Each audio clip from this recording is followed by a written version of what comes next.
la parte del mismo. Y esto consiste en ir descubriendo ahí, por ejemplo, lo que son los accidentes gramaticales del verbo, algo muy, muy concreto, porque estos accidentes son los que le dan forma al verbo, ¿verdad? Como estábamos o lo mencionamos en la primera sesión sobre el verbo, este implica acción, implica movimiento. Reitero, aun cuando la acción pudiera ser pasiva, por ejemplo, dormir. Dormir es una acción pasiva, porque se supone que está uno estático. Sin embargo, no deja de ser acción. Incluso verbos que podrían considerarse como terminales, como morir, siguen siendo verbo y sigue siendo una acción, aunque sea una acción que concluya la vida, pero es una acción. Entonces, por ello es que el verbo va a considerarse siempre como una parte fundamental del desarrollo de la oración, de la forma en que nos comunicamos. Y bueno, en este caso, si analizamos lo que tenemos ahí, los accidentes del verbo son 4, ¿no? Que vienen siendo el número, la persona, el tiempo y el modo. Del que más hemos hablado de accidentes es del modo, porque si no lo tenemos determinado, a veces nos podemos confundir y ya hemos puesto algunos ejemplos, ¿no? Bueno, en el caso muy concreto del accidente del número, ya sabemos que existen solo dos, singular y plural, ¿verdad? Cuando es singular, pues es un solo sujeto. Yo, tú, él, ella. Cuando es plural, son varios sujetos, ¿no? Nosotros, ustedes, ellas, ellos. Los ejemplos que están ahí, en cuanto al número, tú estudiaste, ustedes estudian, ¿verdad? Son singular y plural. En cuanto a personas, ya sabemos que existen 3. Alguien va a decir, no, pero es que hay 6 conjugaciones, sí, pero en esencia son 3. Aunque digamos, ustedes, por ejemplo, pero es segunda persona. Es plural, pero es segunda, ¿no? En primera no hay discusión alguna. Y en tercera, pues pueden ser ellas, ellos, plural. Bueno, o él, o ella, en singular. ¿No? En el caso muy concreto de la primera persona, como en el ejemplo, yo escribo, ¿no? En la segunda persona, tú lees. Y en la tercera, que es de quien se habla, él lo sabe. ¿No? Primera, segunda y tercera. En cuanto al tiempo, se menciona el pasado para que tengamos claramente el tiempo, pero la palabra correcta es pretérito. De todos modos, ya sabemos que cuando conjugamos, solo hay 3 tiempos, pasado, presente y futuro. Sin embargo, técnicamente el pasado se conoce como pretérito, ¿verdad? Y ya sabemos, el pasado o pretérito son hechos ya ocurridos. Pintó la pared en el ejemplo. Presente, hechos que están ocurriendo en este instante, ¿no? En este momento. Tú pintas la pared. O en el futuro, hechos que ocurrirán dentro de 10 minutos o dentro de 10 años, pero ocurrirán. Aquí es muy, muy importante mencionar, como lo vamos a establecer en el modo, yo se los expliqué la clase pasada, que de los 3, que es el indicativo, el subjuntivo y el imperativo, ¿verdad? En el indicativo, los hechos son reales, seguros, en el tiempo que sea, ¿verdad? Si algo ya ocurrió, sabemos que ya ocurrió. Si algo está ocurriendo en este momento, es porque está ocurriendo. Y si algo ocurrirá mañana, pasado mañana, sabemos que así va a ser, ¿verdad? Mañana llega Nana y van a preguntar, ¿Nana? Sí, Nana, el nuevo ciclón, ¿no?, que se está formando ahorita ahí en el Golfo de México. Bueno, es algo que va a ocurrir en las próximas horas. Son en cuanto al indicativo, ¿no? El subjuntivo es una expresión de deseo, de duda, de posibilidad, de algo que pudiera suceder o no suceder. Por eso es que se plantea así. Y subjuntivo porque se refiere al sujeto. Por eso subjuntivo, ¿no? Quisiera acertar. Quisiera ganarme la lotería. Etcétera, etcétera, ¿no? Imperativo, ya saben, es una expresión de mandato, una orden, una petición, la solicitud de un favor. Y de esta manera, cuando tenemos claro el modo, ya no nos vamos a poder confundir en algunos tiempos verbales, específicamente que son los que generan más confusión a veces entre subjuntivo e indicativo. Llega a ocurrir y pusimos algunos ejemplos, ¿no?, en la clase pasada, como esos ejemplos hacen que dudemos de cuál es el modo y cuál es la forma correcta de conjugar. Muy bien, en la siguiente diapositiva podemos ver, digamos, un modelo de la conjugación con sus nombres específicos, con los modos, con los tiempos simples y los tiempos ya compuestos. Y ya saben, bueno, tiempos compuestos que va a requerir un verbo auxiliar, que es el verbo haber. Y en el caso del modo indicativo, analicen, ya sea presente, amo, pretérito imperfecto, amaba, pretérito perfecto simple, amé, futuro, amaré, condicional, amaría, son cuestiones que se dieron, se dan o se darán. Por eso es indicativo, porque es una acción real. O fue o será. Ahora, en cuanto a los compuestos, bueno, ahí ya es donde hay que tener más cuidado porque esos son los que generan una mayor confusión, ¿no? El pretérito perfecto compuesto amado, pretérito pluscuamperfecto había amado, pretérito anterior hube amado. Este pretérito anterior ya tiene muy poco uso también.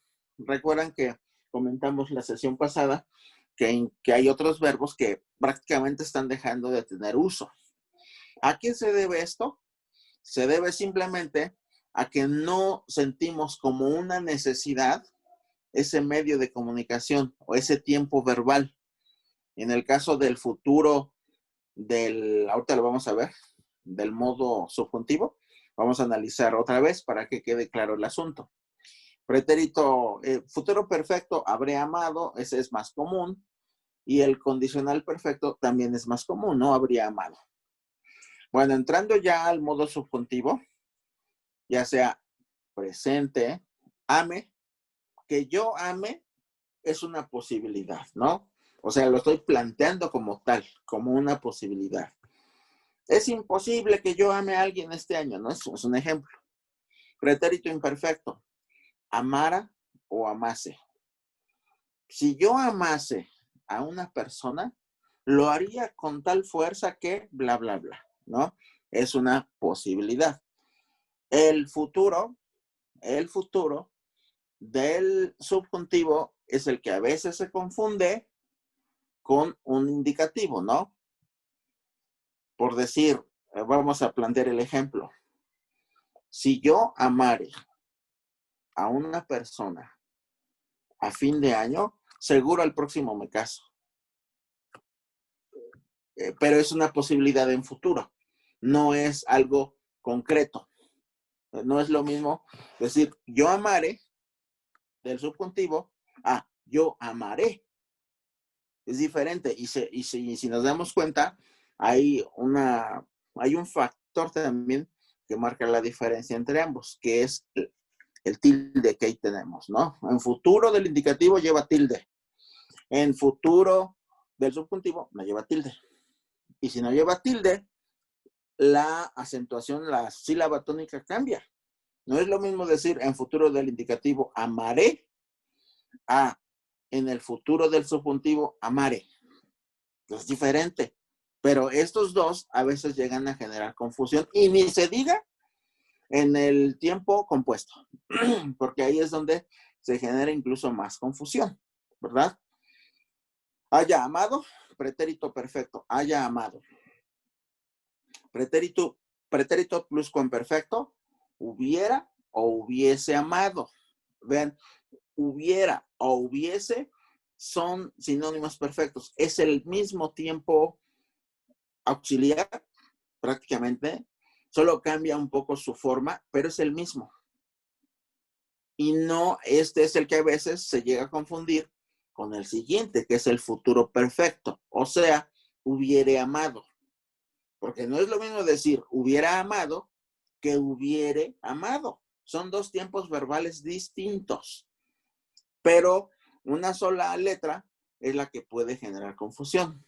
Yo les he dicho, se los dije en la sesión pasada, en el modo subjuntivo, tiempo verbal futuro, ya sea simple o compuesto, son tiempos que ya se están perdiendo, que ya tienen poco uso, salvo que sean textos de carácter jurídico, para contratos, para testamentos, para, bueno, muchas cosas que se utilizan en el derecho, pero ya normalmente ni siquiera en un texto literario llegamos a encontrar esas formas verbales. Es difícil.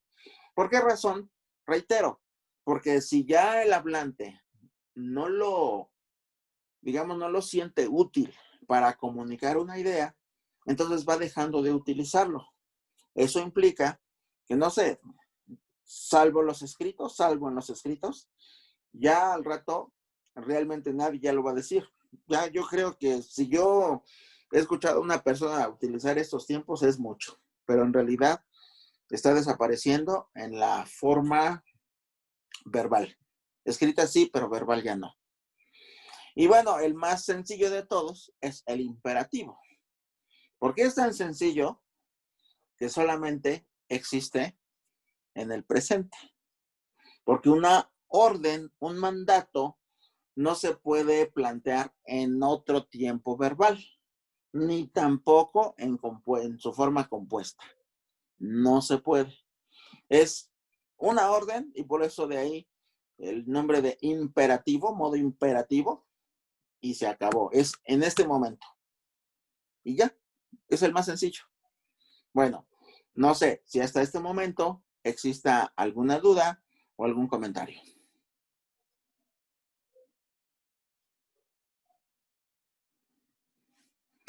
Para todas, ¿está claro?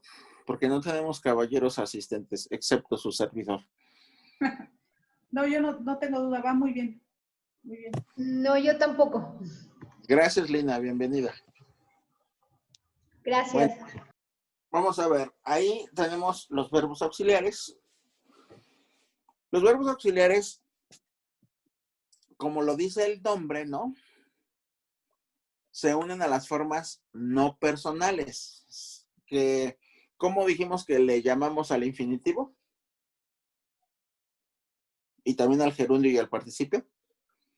Se llama, le decimos verbo. ¿Verboide? Verboide. Los tres son verboides. Porque no están conjugados. Solamente un verbo conjugado adquiere ese nombre de verbo. Pero cuando no están conjugados, como del infinitivo, el gerundio o el participio, entonces adquieren el nombre de verboides, ¿no? Aquí implica que estos van a auxiliar prácticamente a un verbo más importante, ¿no?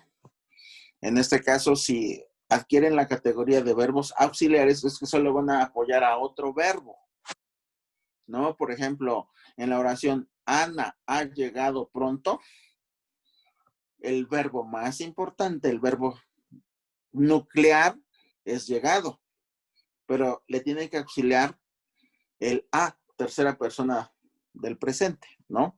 Ha llegado.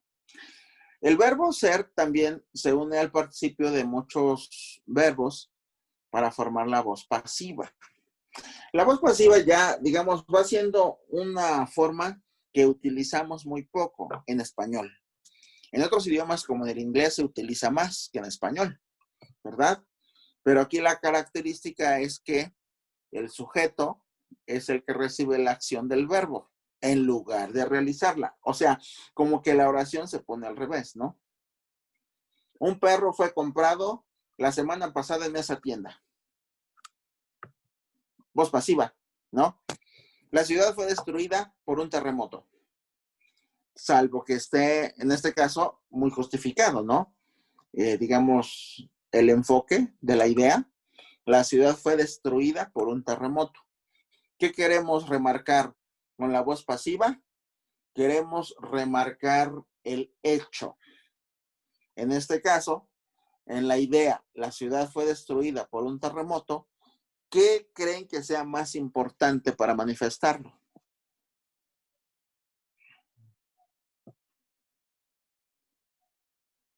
¿Terremoto o ciudad?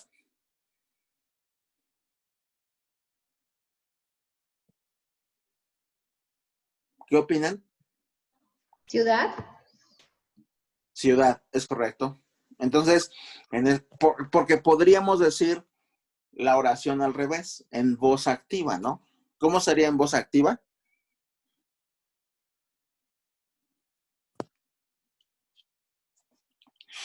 Un terremoto destruyó la ciudad.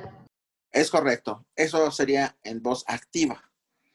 Sin embargo, la lengua española nos facilita mucho. Hagan de cuenta que la lengua española es como una plastilina. Nosotros podemos manipularla a nuestro antojo, dependiendo de cuál es la idea más importante que queremos colocar. Y en este caso, la voz pasiva nos va a auxiliar para destacar la ciudad. ¿Verdad? Ya algo secundario, no tan secundario, pero secundario en cuanto a idea, es el terremoto. Pero nos importa destacar la ciudad, que la ciudad fue destruida. Bueno, otros verbos auxiliares, como echar, estar, venir, funcionan a veces como auxiliares y forman las perífrasis verbales. Alguien va a preguntar, ¿qué es una perífrasis verbal? Una perífrasis verbal es la composición, uniendo verbos que se conjuntan para dar una idea más completa, más detallada, ¿no? Por ejemplo, esos son los ejemplos de perífrasis verbales. Pedro echó a correr. Luisa está preparando una sorpresa. Vengo gastando 1,000 pesos diarios. O sea, la idea es que demos más detalles de la acción que se está llevando a cabo. Y por esa razón, yo me auxilio o me apoyo en una perífrasis verbal, que obviamente estas perífrasis son sencillas. Hay perífrasis todavía más complejas que pueden darnos una idea más clara, con más detalle de lo que quiero manifestar. Todos estos usos que nosotros podemos realizar a la hora de redactar simplemente nos van digamos, dar más herramientas para que cuando estemos escribiendo podamos apoyarnos en todas ellas. Es decir, a un verbo le podemos dar, digamos, la forma que nosotros queramos. Y ahora que acabo de decir queramos, yo he escuchado personas que se llegan a equivocar en esa conjugación. He escuchado a personas decir que nosotros quiéramos, que nosotros vengamos, que nosotros, algún otro ejemplo. Yo he escuchado este tipo de conjugación y ese es un poquito complicado. A veces se nos hace medio raro, ¿no? Escuchamos a alguien, ¿cómo que nosotros queramos? Debiera ser que nosotros quiéramos, pero no. Aquí la cuestión es que sí A veces, si llegamos a dudar, se los dije desde la vez pasada, tenemos que consultar un diccionario de conjugación de la lengua española para quitarnos de pronto la duda de la cabeza. Hace no mucho escuché a un amigo que presentó un libro de su autoría y de pronto dijo un verbo, lo voy a recordar porque en este momento no lo recuerdo, pero dijo un verbo, lo conjugó y dije, ese verbo me suena que no está bien. Es posible que yo esté mal. Digo, no soy perfecto en el manejo del idioma. Trato de perfeccionar mi español todos los días. Pero me fui a consultarlo y efectivamente estaba equivocado. Estaba equivocado el ponente porque lo conjugó mal. Yo ahora les voy a recordar cuál es. ¿Podemos ir a la siguiente, por favor, maestra?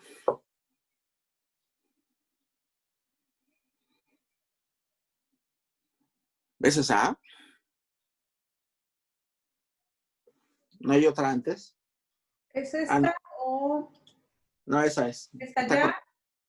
Sí, esa es. Ya estabas hablando de estos verbos ahorita, ¿no? Sí, no, eso ya lo pasamos. Sí. Gracias. Ya vamos con esta. La que sigue. Uh-huh. Bueno, ahí está bien. Principales perífrasis verbales. ¿Hay alguna duda respecto del nombre perífrasis? Que incluso se puede utilizar en otra idea, en otro concepto.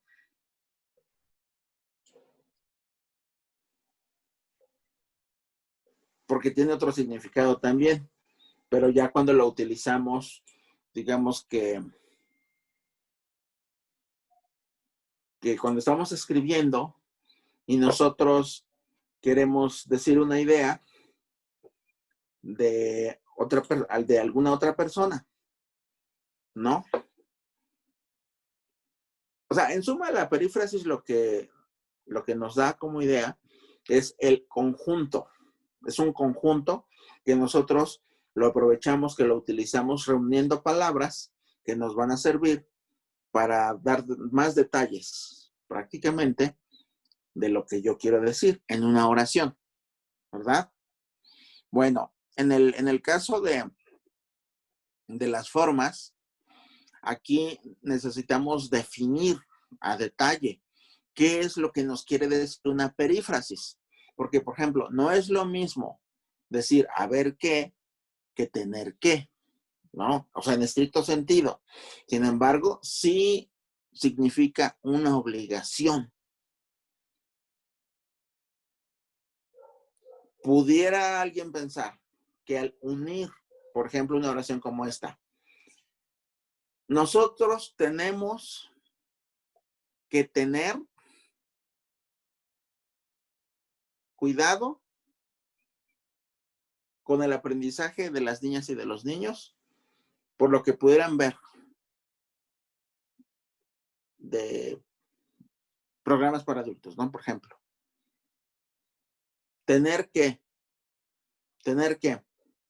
Tenemos que tener, ¿suena raro o es correcto?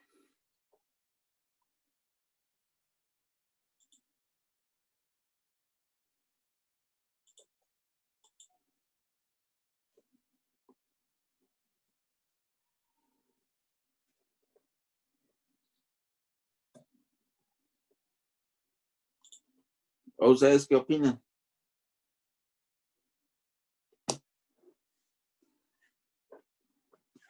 Bueno, aquí la cuestión es que las perífrasis no nos vayan a confundir.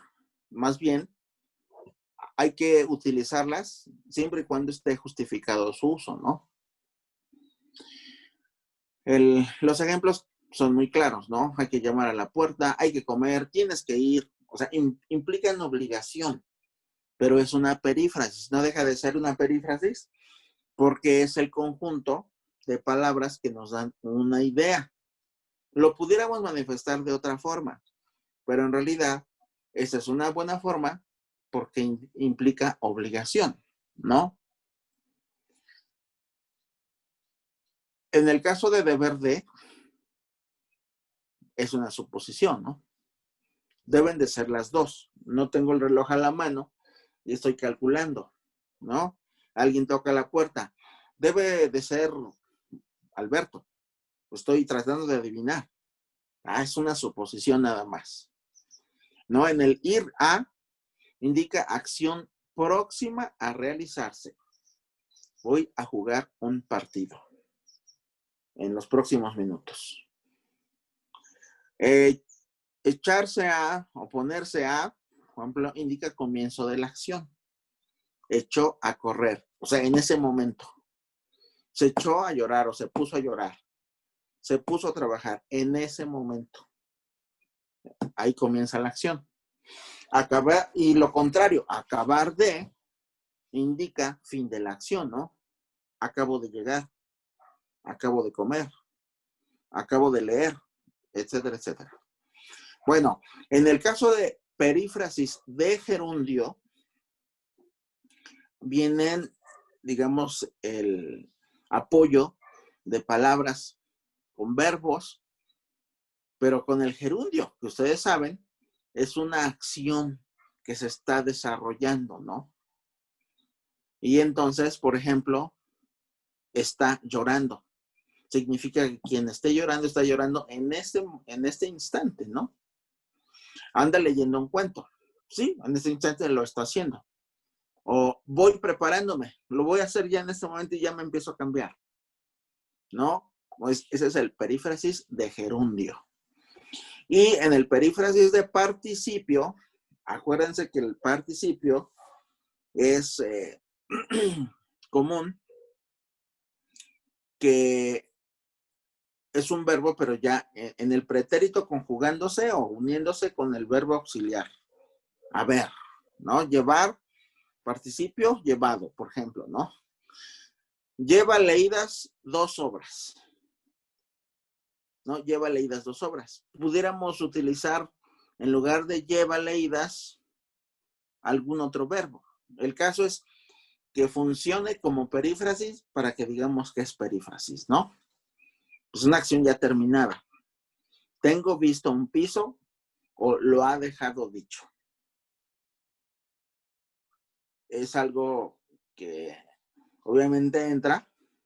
Acuérdense que el participio tiene 3 terminaciones, ¿no? Toso y cho en el verbo. ¿No? Toso y cho, porque ahí la forma en que identificamos el participio. Bueno, hasta aquí algún comentario, porque digamos en retórica, la palabra perífrasis es una forma en que consiste en que por medio de un rodeo de palabras yo puedo explicar algo que lo puedo decir con palabras más breves o una explicación más breve. Pero si yo utilizo una perífrasis, pues estoy utilizando una forma un poquito más extensa para explicar algo. Eso es en retórica lo que significa perífrasis. Pero ya la perífrasis verbal, pues ya lo acabamos de ver, ¿no? Bueno, vamos a ver conclusiones generales sobre el verbo. Esta sí me gustaría que me ayudaran a leer, por favor.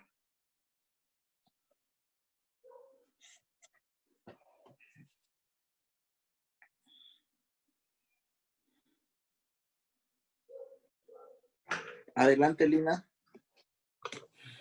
No está Lina, fíjate, se desconectó. Pero si quieres leo yo. Dice, si no se tiene la certeza sobre una conjugación, es mejor consultar el diccionario de las conjugaciones en lengua española, que tiene 100 modelos de verbos conjugados para poder escribir con certidumbre algún verbo de complicada geografía. Para evitar errores en la construcción de una oración, es mejor evitar las perífrasis verbales y construir con base en una conjugación más simple y llana. Conocer el significado del mayor número posible de verbos auxiliándose en el diccionario de uso corriente.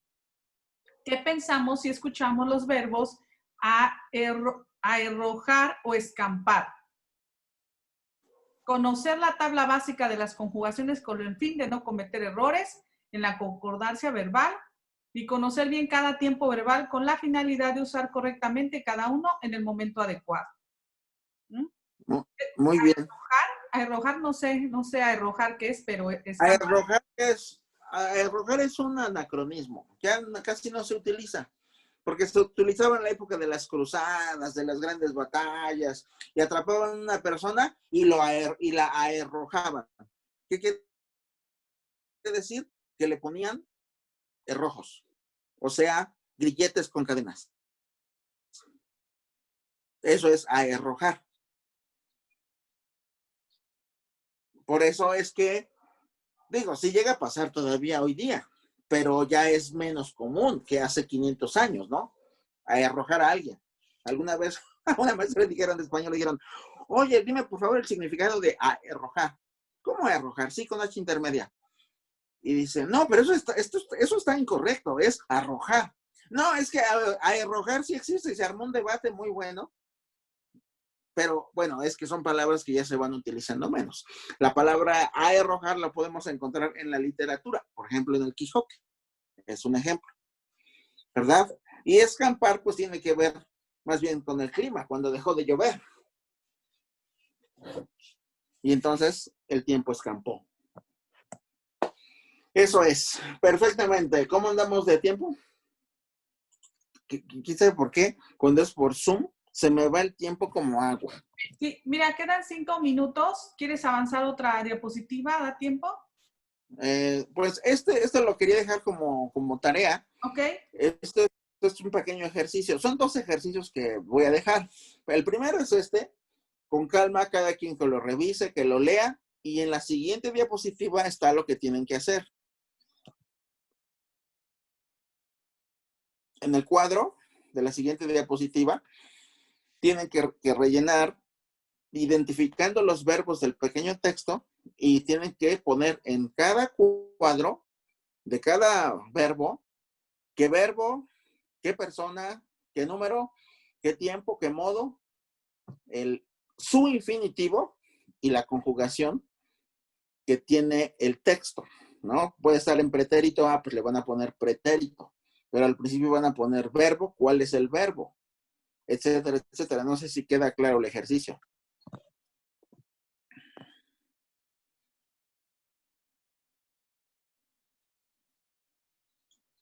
Sí, lo identificamos del anterior y los vamos anotando acá, de acuerdo con lo que... Sí. Ok. Ajá, ahí es. Por ejemplo, ha venido. Mm. Es la primera línea, luego, ha venido y lo ponen en el cuadro, pero no van a poner ha venido, ponen venir en la primera columna. Y de ahí todo lo demás lo rellenan con sus accidentes gramaticales. ¿Ya me expliqué? Ese, ha venido.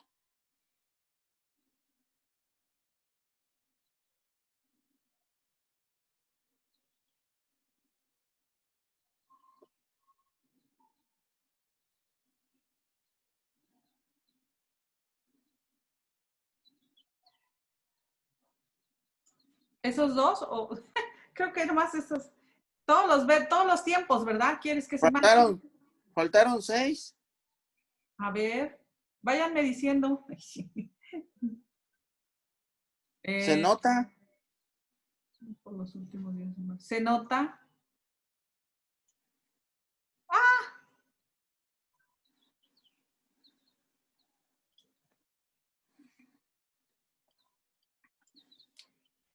Ok. O sea, son 8 en total. Ah, ok.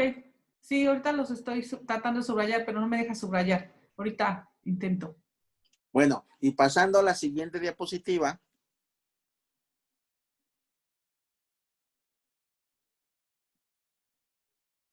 Al otro, a la siguiente. Ah, chihuahuas, ese cuadro ya no les llegó. Yo sí la tengo. Perdónenme, se los voy a mandar. Me lo pasas y lo agregamos. Sí te lo mando, porque es un segundo ejercicio. Ok, sí. Ajá.